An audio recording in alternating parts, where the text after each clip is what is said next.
ऊपर के लोग मिले, पहाड़ों से ऊपर के नहीं आए।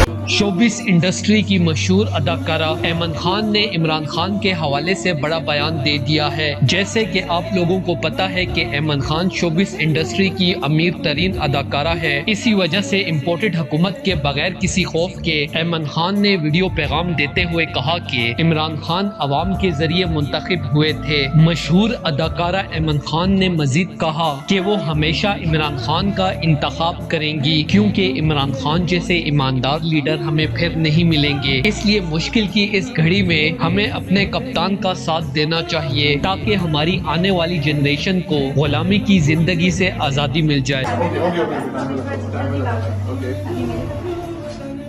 आप ये नाइंसाफी देखें, इतने सारे शूज, इतने सारे जो है फुटवेयर एमन का, मेरे सिर्फ 2 सेक्शंस मुझे ऊपर